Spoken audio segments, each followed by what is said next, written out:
Alright, so this is what you need to drift your all-wheel drive IS250 or IS350 or IS300, whatever they come in. First thing, if you have a rainy day like this, it's very good because you're gonna lose traction no matter what. Or maybe sometimes you won't, but it's a 50-50 chance, you know.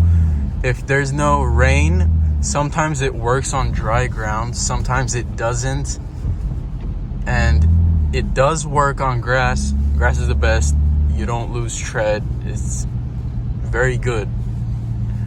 If you don't have any grass that you can go on, you can do gravel or leaves on the ground. To lose traction, you just have to lose traction and then you can keep it going if you know how to use it. I usually do it in first gear, but sometimes it doesn't work. I don't know why. It's just too much torque that goes to the wheels or some shit, and it just like vibrates your whole car. It doesn't work really good. Sometimes it works really good on second gear, and you can keep it going doing full 360s. And then other times it works really good on just drive. You know, you just gotta try it and see what you like or what's best for you.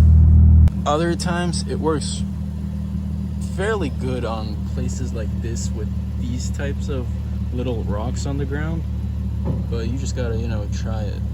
Okay, I'm gonna try it here and show you a tutorial. Traction's off and it's in drive. You just gotta turn the wheel like this. Oh shit. And it should work like that. Basically what I did in that video was you turn the wheel to the whichever direction you're gonna drift in, you turn it opposite from that part. So let's do I'm gonna drift on the left side, so I'm gonna turn my wheel to the right a little bit and then give it full throttle and turn it back to left so you can actually pull that slide or whatever it is.